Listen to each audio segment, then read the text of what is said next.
Hello, everybody.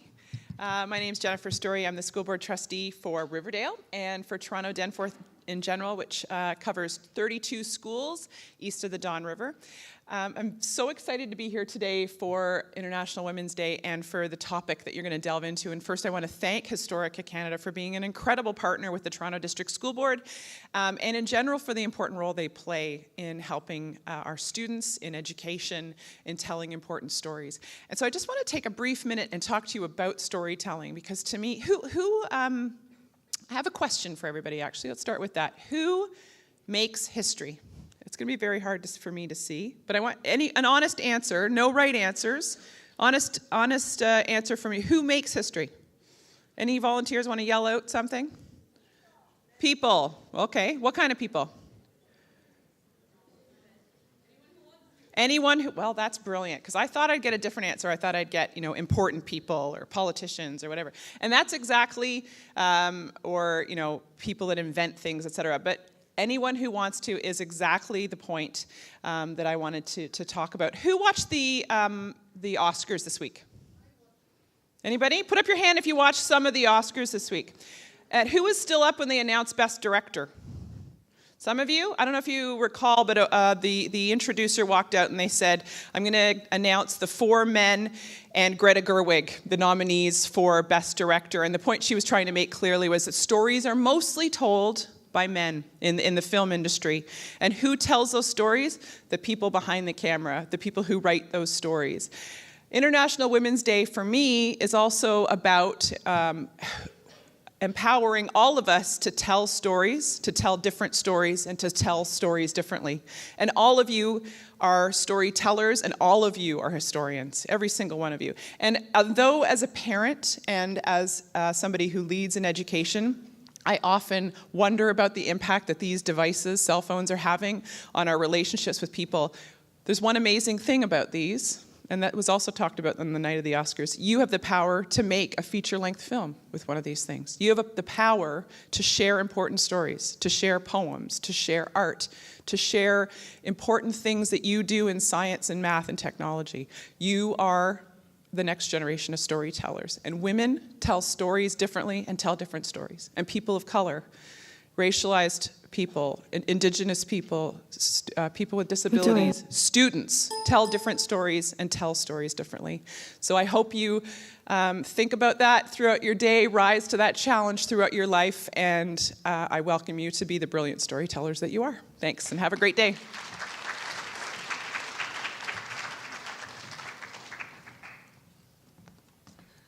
Hello, everybody. My name is Jen McNeely, and I am the editor-in-chief and founder of SheDoesTheCity.com. We are a publication, thank you. We're a publication in Toronto dedicated to sharing women's stories, and it is an absolute honor to be here today. I want to thank Riverdale for having this, and welcome all the students from this school, as well as all the students and educators from different schools around the GTA. What is International Women's Day? It's a wonderful day to celebrate our achievements in social, economic, cultural, and political spheres as women. It is an opportunity to pause and reflect on our history, to learn from it, to refresh ourselves, as well as see where we are today, ask ourselves some questions, have some tough conversations, and figure out where we need to go. You are the future of feminism right here. And I know that you're already making choices each and every day that will bring about positive change. It starts with small acts and passion. And so I want to thank you for all that you're doing already. Speaking of history, a recent poll from Historica Canada presented Canadians with a list of 15 accomplished women, including author Lucy Maud Montgomery, artist Emily Carr, suffragist Nellie McClung, and entrepreneur and activist Viola Desmond. And guess how many Canadians weren't familiar with the women on that list? Does anyone want to shout out a number? 12%? 60%?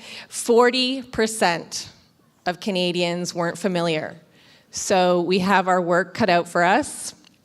And you guys are very lucky because you are one of the first group of people who will be seeing a brand new Canada's newest Heritage Minute on Lucy Maud Montgomery. And also today is the day where Viola is on the $10 bill coming out. So take a look for that, and you'll get more of a history lesson on her shortly. I want to thank Canadian Heritage for sponsoring this event. And yeah, it's just so wonderful to be in a room where we're having these conversations. It's so important, and I'm very grateful.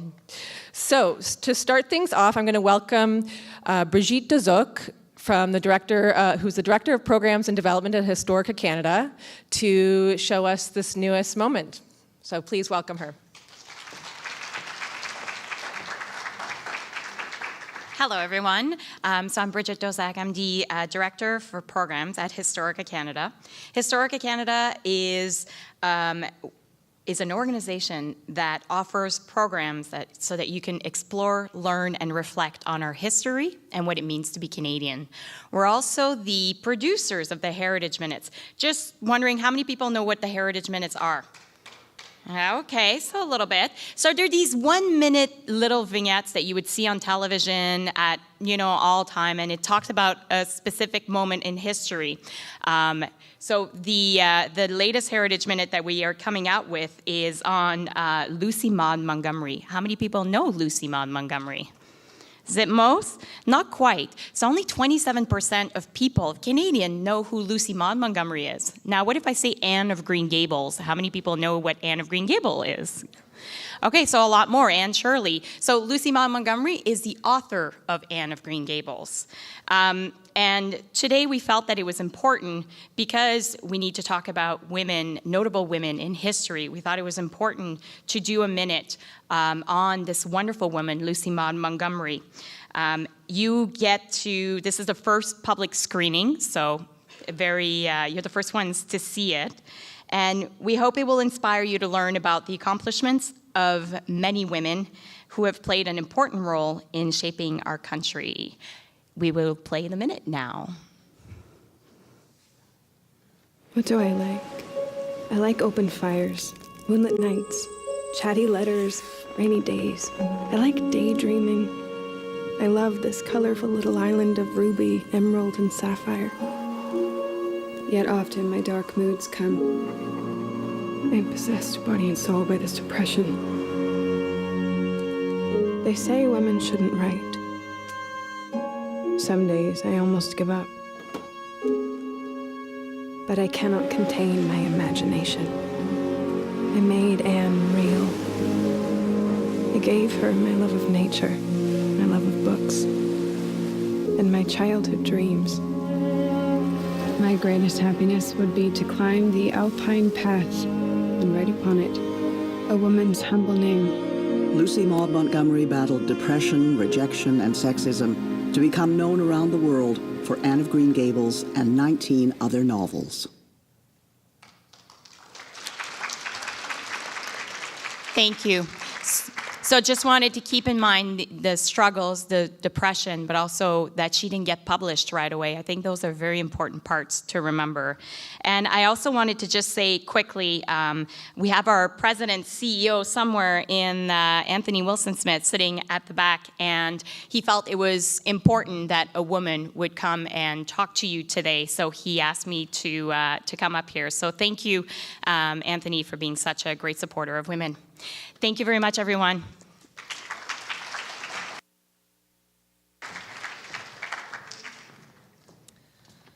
We have some powerhouse speakers here for you today, women who are incredibly influential in Canada.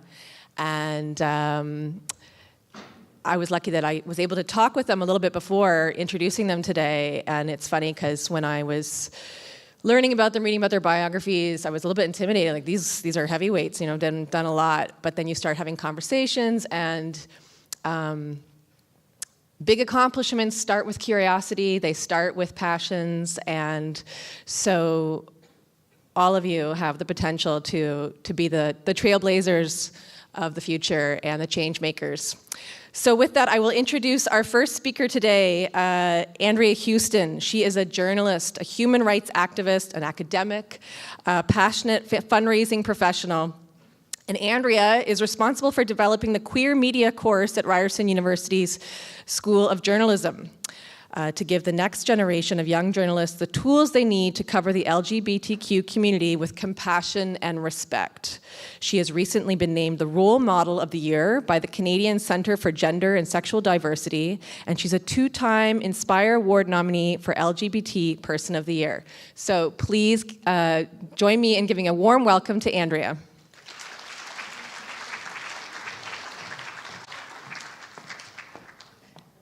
Hello, everyone, and happy International Women's Day.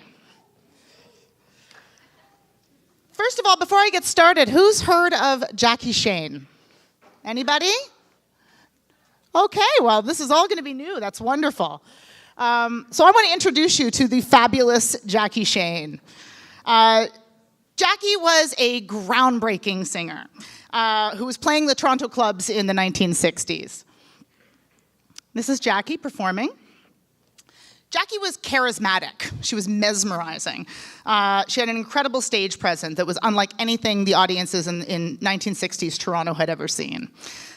She was also openly gay, a cross-dresser, a female impersonator, a drag artist, a soul sensation, and an unapologetic trans black woman at a time when that language wasn't even what we use to describe trans women. She probably would have identified at the time as a drag artist, a female impersonator, or just Jackie. She had a dedicated following in Toronto.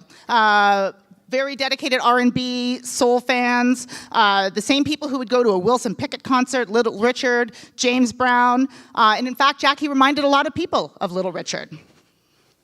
Jackie was born in Nashville in the 1940s, and even as young as 4 years old, she was wearing women's clothes.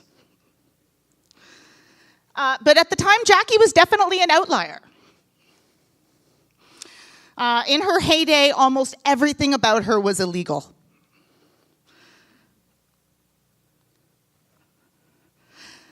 Jackie disrupted the narrative of masculinity, especially what was so pervasive in the 1960s.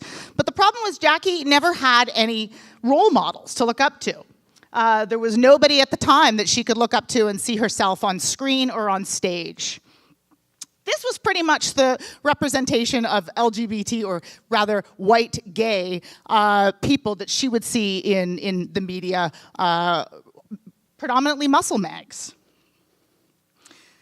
The representations of gay people in pop culture were largely negative at that time.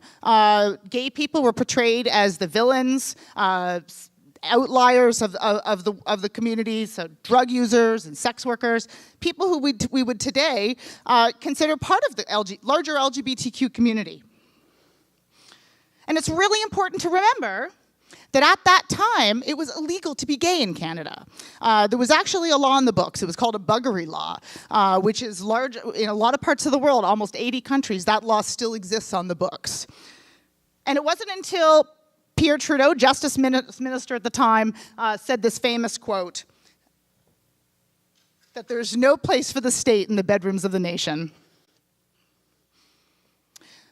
This was the reality of being gay in the 1960s. Racism and homophobia was very common. Gayness was pathologized and considered a mental disorder. Gay people were frequently institutionalized and given electric shock treatment. As you can see, the picture there, that is a gay man undergoing electric shock treatment. People who went through the justice system, this was largely the punishment. Homosexuality was considered a mental illness right up until 1982, and it was removed from the books in Canada. But interestingly, it was still on the books province by province.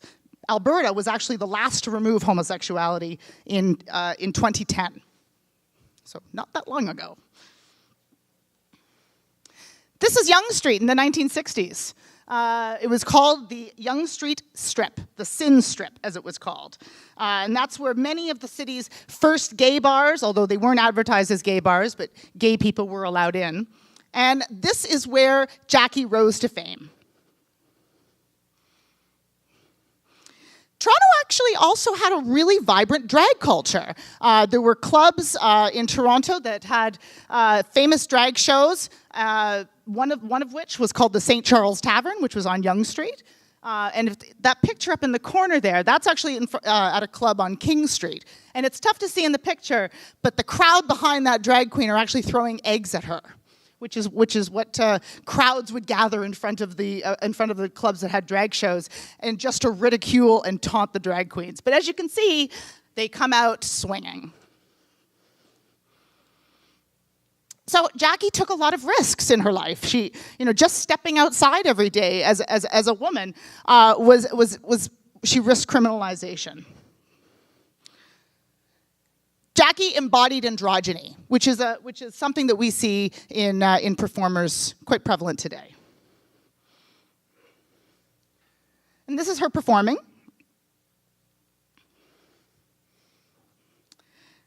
Despite a professional career that began at age 14 and who shared the stage with artists such as Jimi Hendrix and Etta James, she was constantly questioned by media about her gender. Are you a boy or are you a girl? Is your hair real? This is from a Canadian gossip columnist, another Canadian media in the 1960s. So her big hit was Any Other Way. And the lyrics of this, she had to know it. She was a wink in the eye that the lyrics... tell her that I'm happy and tell her that I'm gay.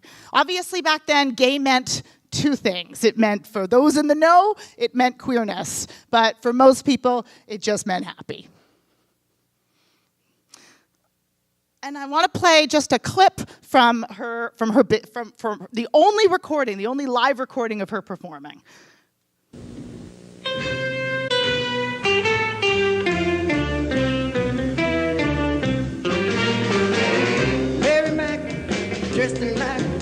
Isn't she amazing?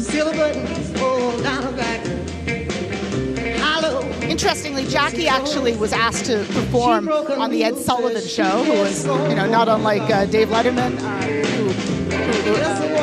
Stephen Colbert today. But she had to turn it down because on the condition that she would remove her makeup, and she wasn't about to do that.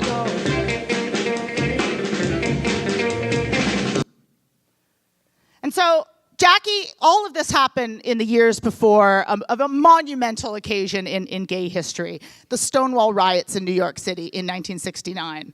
By that point, Jackie had left Toronto to go and take care of her ill mother in the South. But in 1969, we saw this monumental occasion happen, Stonewall riots. The people rose up, youth rose up, and were tired of the police brutality, and they fought back. And this really important event led the way and showed the playbook for how activists in Toronto would fight back against the bathhouse raids, our Stonewall, in 1981. And of course, finally, Jackie, there would be no Janelle Monáe, there would be no Grace Jones, there probably would still be a David Bowie, but certainly there would be no Sylvester if it wasn't for Jackie Shane, who showed us how to rock out and be true to yourself and be true to who you are in the face of racism and prejudice, homophobia and transphobia, and we honor her today on International Women's Day. Thank you very much.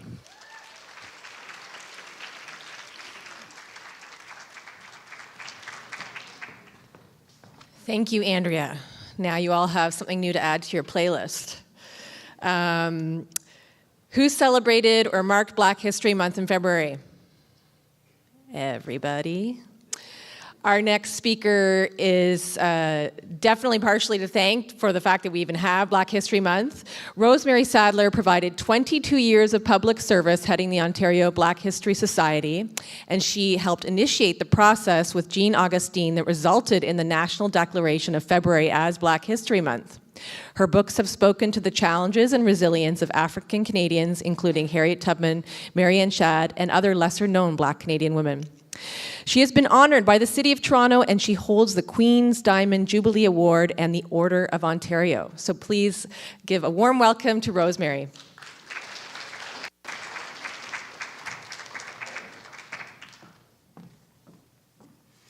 Hello, everyone. I would like to acknowledge that this land on which we gather was supported very early by people of African descent, too.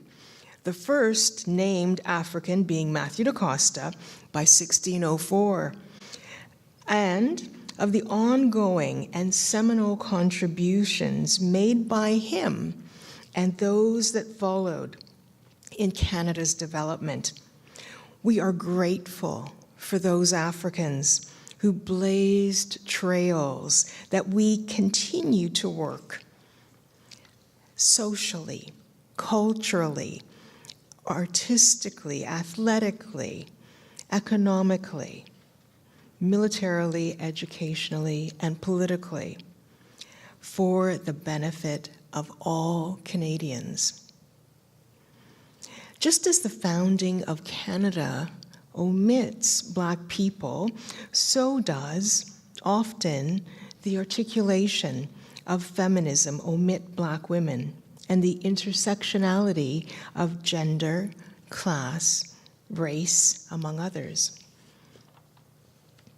There are many powerful, bold, purposeful Black Canadian women that I'd love to be able to speak about today, including people like Marie Angelique or Zanena Akonde or Jean Augustine or Rosemary Brown, Mary Ann Shadd, Carrie Best, Viola Desmond, or Harriet Tubman. I'm going to just mention Harriet Tubman before I speak about another incredibly important woman. Why Harriet Tubman? Because in 2018, this year, it is part of the UN International Decade for People of African Descent. So it's important for us to make sure that we're talking about someone as important as she. It's also, of course, International Women's Day, but March the 10th is actually Harriet Tubman's birthday. And today, for the very first time ever, will be Harriet Tubman Day in Washington, D.C. So I think that it's important that we acknowledge her role. You should know that Harriet Tubman is important. Harriet Tubman is worthy of our recognition. Yes, she was born in the States, but she lived for 8 years in Canada, and in a particular sense was as Canadian as anyone else was at the time.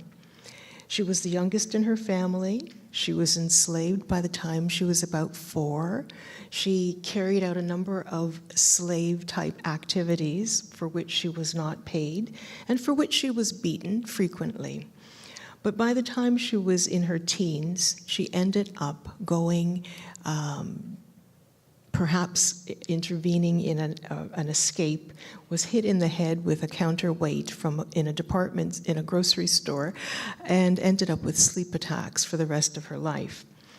She ended up marrying a free Black man named John Tubman. He wouldn't run away with her so they could be free together, and that is what helped to spark Harriet Tubman's rescue missions, first rescuing herself, then rescuing as many as 300 other people, putting ultimately a reward on her head of $40,000 at the time, which would be about $1 million in today's money.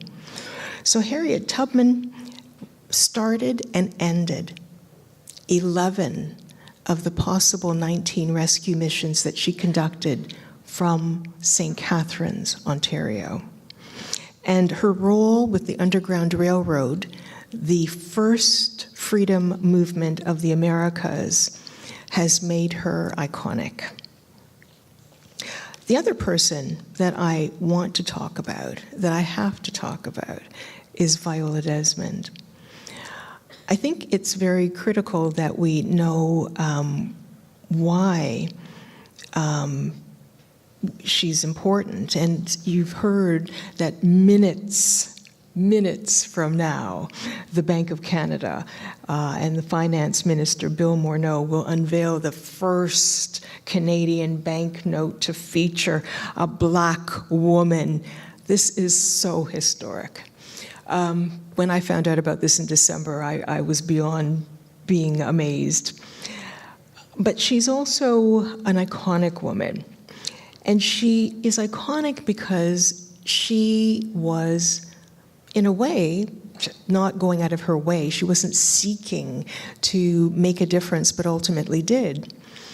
As a successful businesswoman who had been able to develop her own beauty products for Black women, who had started a hairdressing school because our hair is the driest hair in the world and also has some amazing curls to it. In the process of doing this and expanding her business, she ended up going into a part of Nova Scotia she was not familiar with. And just as Canada had slavery that ended before it ended in the United States, Canada also had segregation that wasn't well defined. You couldn't always know when or how or where you would run into an issue because of your race. She ended up in New Glasgow, Nova Scotia, which she'd never visited before, and her car developed trouble. She took it to a garage and to pass the time went into the Rosebank Theatre. She was more than able and willing to pay for a main floor seat, but she was told she had to sit in the balcony. She didn't, and she was forcibly removed from the theatre. She was jailed. She was not allowed to obtain any kind of legal counsel. She sat upright in jail the whole night because she was a proper lady.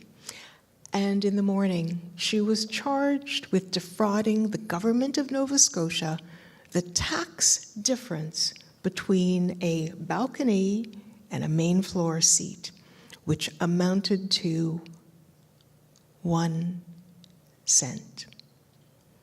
So clearly this was not about tax issues. This was about her race. But segregation wasn't legislated. Segregation just happened.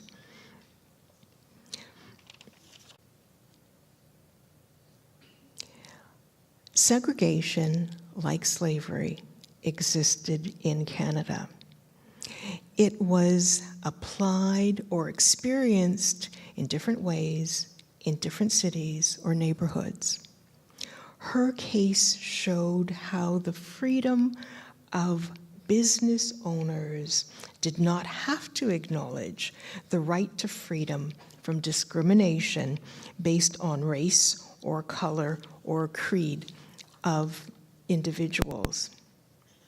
So her being a Black woman on our currency is incredibly significant.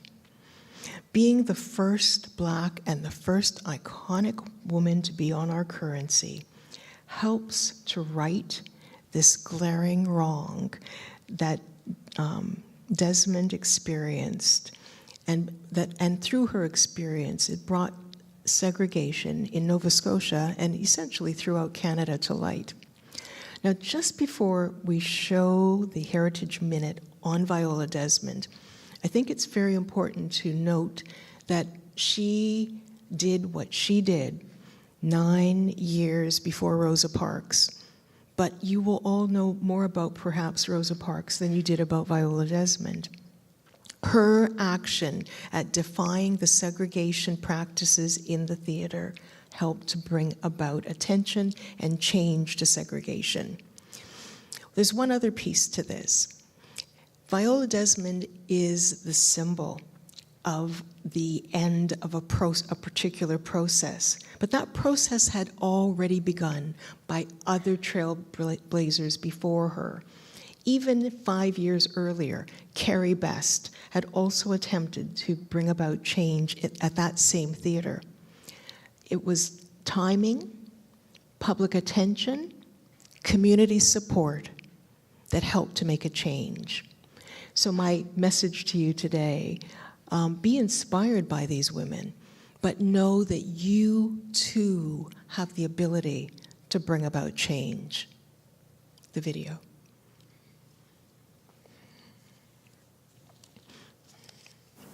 All I wanted was to see a movie. One down, please. I can't sell downstairs tickets to you people. How dare they? I could afford to buy the more expensive ticket. I run my own business. But they refuse to take my money.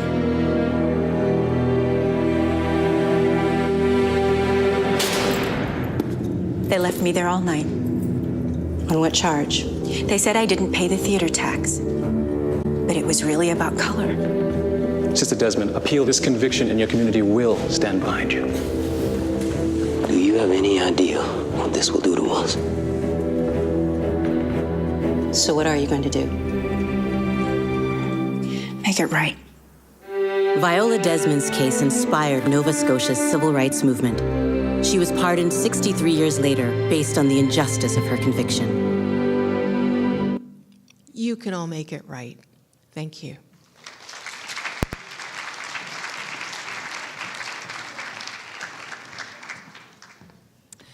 Thank you, Rosemary.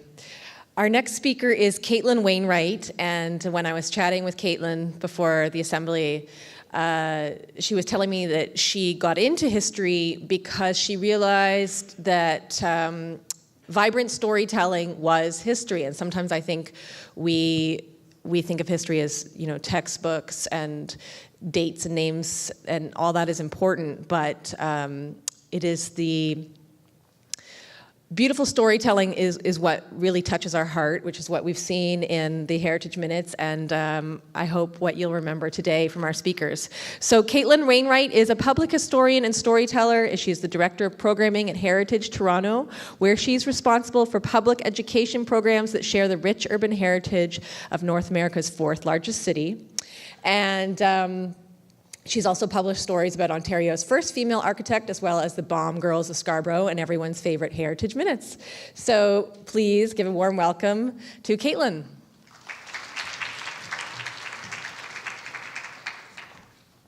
Thank you so much, Jen, and thank you, Riverdale Collegiate, for inviting me here today. Let me just make sure my slides are, there we go, beautiful. So I'm gonna start with something that sounds like a really boring quote, because it's a quote from the Canadian Charter of Rights and Freedoms, which is the document that enshrines for us our rights and freedoms as Canadians that I think many of us take for granted every day. And Section 28 of the Charter states that notwithstanding anything in this Charter, the rights and freedoms referred to in it are guaranteed equally to male and female persons. What this does is it enshrines equal claims to the rights in the Charter, including equality before the law. Without Section 28, women's property rights, employment rights, and marital rights would have been, and could still be, severely limited because of their gender. Doris Anderson, who I'm going to talk about today, was the president of the Canadian Council on the Status of Women, and she was the leading voice for women's rights in the Canadian Charter. Section 28 was the direct result of her leadership and her grassroots advocacy at a time when government was failing women. Doris had previously been the first female editor-in-chief at Chatelaine magazine. How many of you guys have parents who read Chatelaine? You've seen it around in the libraries, maybe? Okay. A national icon in her time, she was one of Canada's most significant feminists in the 20th century, and she was a trailblazer not only because she was the first woman to do something a man did, but because in her work she strived to level the playing field for all women. That's Doris there. She was born in Medicine Hat in Alberta in the 1920s. Her father really wasn't involved in her early life, and she spent her youth in Calgary working at her mother's boarding house. And this was at the height of the Depression. So Doris really had instilled in her a strong work ethic and a really good sense of frugality. She was not a big spender.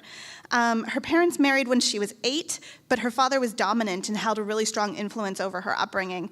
And she found it difficult to accept this vision of a traditional home life. So she looked to the unmarried women in her world, most of whom were her teachers, as role models of an independence that she sought. She completed college, then she taught in rural schools so that she could afford university tuition. Once she graduated in 1945, she moved here to Toronto to seek a career in journalism.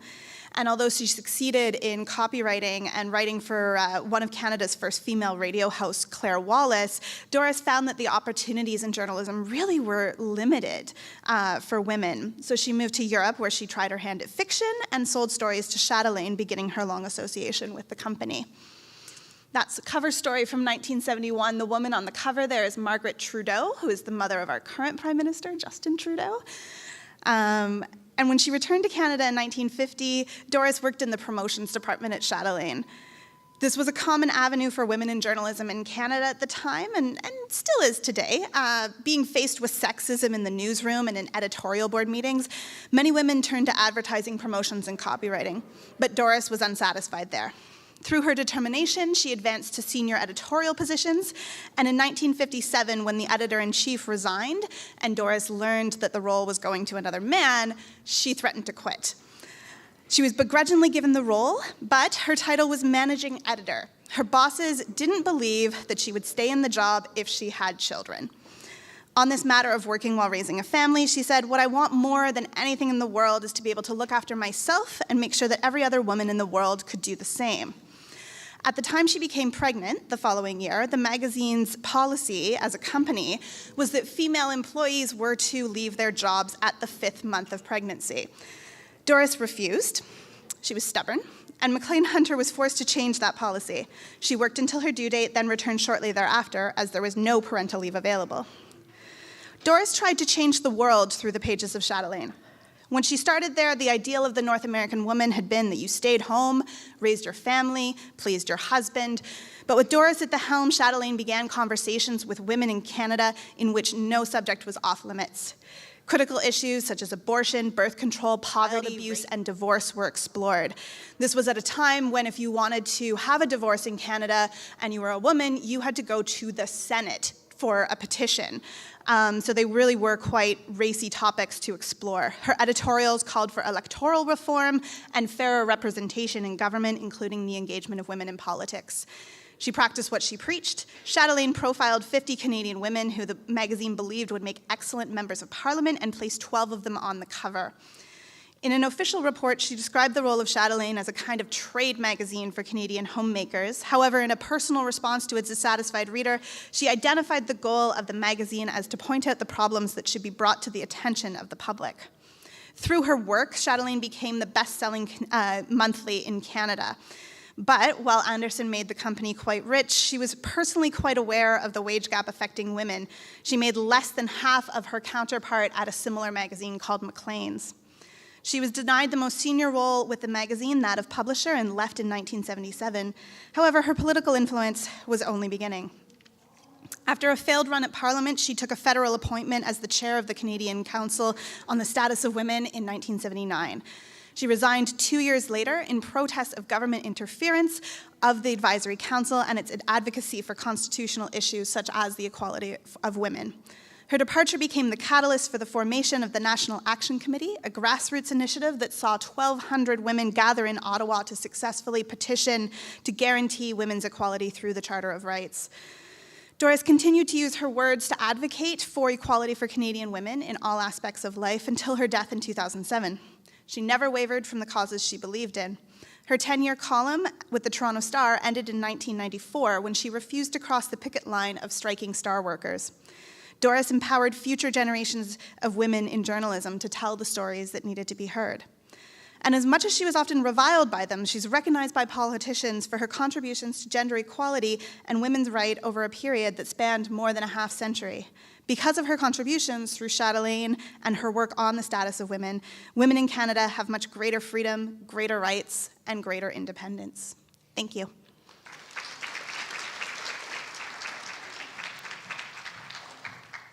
Anybody have a question? Just raise your hand. I have a question to get things rolling, though. Sure. I'm wondering if, while you were researching the person you chose to speak about today, if you learned anything new. Do you want to use the mic, guys, if you want to jump in? And those of you who have a question, please put your hand up, and I'll come to you with the mic.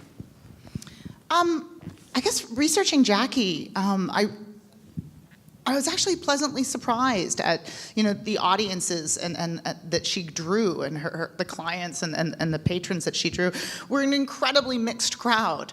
And even though she experienced some of the worst discrimination when she stepped outside of her apartment and walked down the street, in the confines of her club, the Sapphire Lounge or the Blue Note, where she performed, it was an incredibly welcoming space. Obviously not for everybody, but certainly her audience loved her as much as she loved them.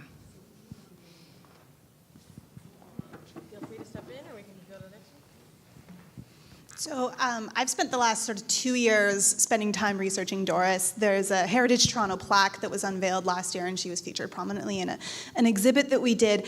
And every time I come back to her, I'm really struck by how steadfast she was in her beliefs. The reason that I mentioned, she threatened to resign because Chatelaine is a magazine geared towards women. Why are you hiring another man? What, you want me to resign at 5 months pregnant? Which, for context, I'm currently 7 months pregnant and I'm still working. So, what are you talking about? This is crazy. And she stood up for that, right? So when Pierre Trudeau's government said, oh, we want the Council on the Status of Women to run this way and we want this to be the outcome, she was like, well, hell no. I'm just gonna go start my own grassroots advocacy group over here. And even, 1994, she's in her 70s and she's still like, I'm not crossing the picket line. So she really taught me that to make advancements in society, you don't have to accept the system that you are given. Heidi? Those are all phenomenal answers. Hand over there. Much like the author of Anne of Green Gables, J.K. Rowling also faced many hardships when it came to publishing Harry Potter. Do you believe this was based off the circumstance of life or her gender?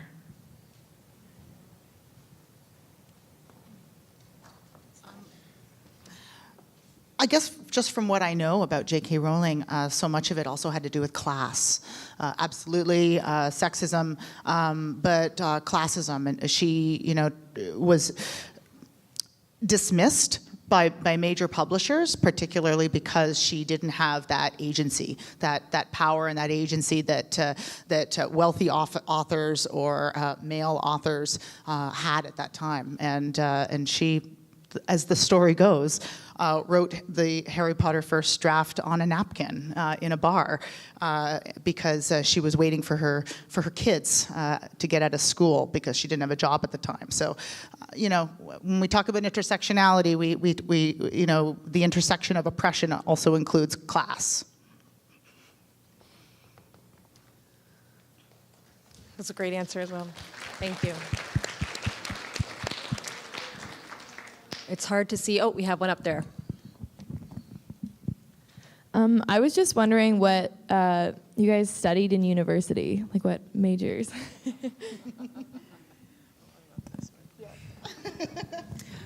I'm a Black woman.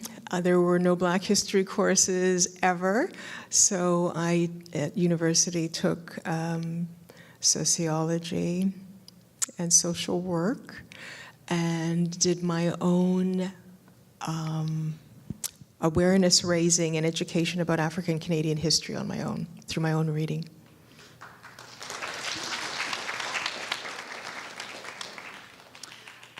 I kind of did it backwards. First I did journalism. I did a journalism diploma at Humber and didn't want to venture full-time into the workforce quite yet. So then I went back to school again and went to university and I did a double major at York, English and theater. And I'm actually currently in school once again doing a post-grad in fundraising and nonprofit. So never stop learning. Always go back to school.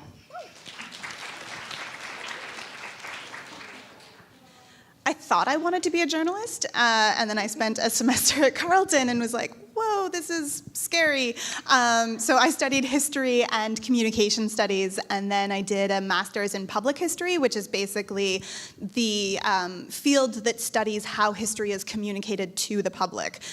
So I've written about the Heritage Minutes from the perspective of being a communicator and in terms of their efforts to raise awareness. And then, like Andrea, I also found myself going back to school for a certificate in digital media and change management, which is basically about grassroots advocacy. So there is no one right or wrong path, and many paths are a little bit curvy at times. We have one more. We have time for one more question. Okay. Oh. I was just wondering how you think that we can take the next steps to kind of be relating to these trailblazing women and how we can make a change in our society. Well, you could all start or join a GSA in your school. That's a great way to get organized and fight for rights within your own communities. Go to city council, sit into a city council meeting and listen to the discussion that's happening there. Go to Queen's Park, listen to question period, and engage with your councillors or your MPs or your MPPs. If you're in Ottawa, go to the House of Commons, and these are public buildings that you're allowed to go in, you're allowed to engage with the discussion there. Proudly call yourself an activist, and be an activist in your everyday life. Challenge discrimination, challenge oppression. When you hear racism or sexism or homophobia, call it out at all times. And never stop believing that you can change the world. I mean, we're seeing teenagers, young people like yourself down south right now, challenging one of the most oppressive, institutionalized elements of that society, which is the gun crisis. And we're seeing people your age changing laws that seemed impossible before. So it's in your hands, and the future is yours.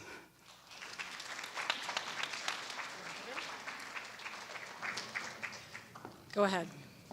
The piece that I would like to add, just to tie it into the Viola Desmond Minute, it was a group of teenagers who were first evicted from the theater in New Glasgow, and they were beyond reproach. They were great kids, and they were evicted because they were Black. And it was because of what happened to them and because of how they approached and did not approach the situation at the time that Carrie Best then went in as a test case, and ultimately later Viola Desmond and her success. So again, it's the idea that yes, challenge, but you have to know what you need to challenge. Challenge based on your own experience. There's no point in looking at, I want to look at, X issue if you're really interested in A. What's going on in your family? What's going on in your neighborhood? What's going on in your school? What are those issues that affect you that you feel strongly about? Because when you feel strongly about it, you will find the energy and the resources and the ability to make those changes. So don't make it abstract and creative. Make it meaningful and connected to your own experience, and you will have success.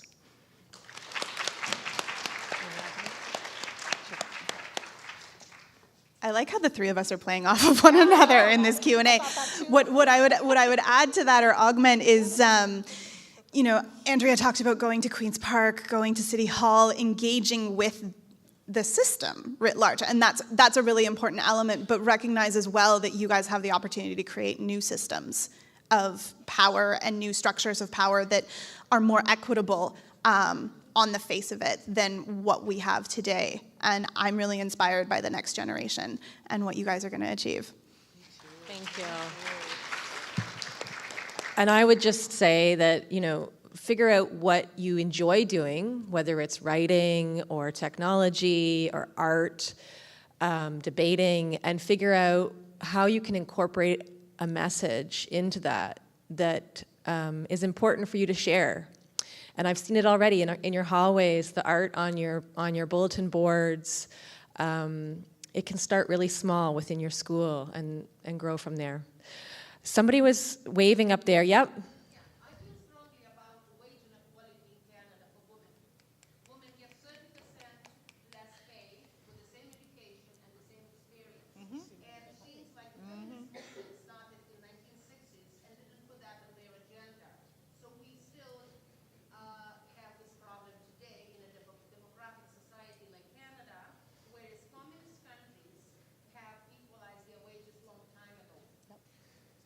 Yep, okay, we have.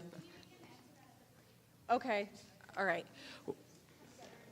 There's so many issues that are raised on International Women's Day, and that's why it's so important to celebrate milestones and history, but also to have these conversations about why do we still have, and what can we do. So with that, we're gonna have to move on, but we have a break right now.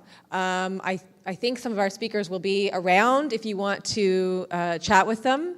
And thank you for your attention. Enjoy a snack and refreshment, and we will get back with a panel shortly. Thank you.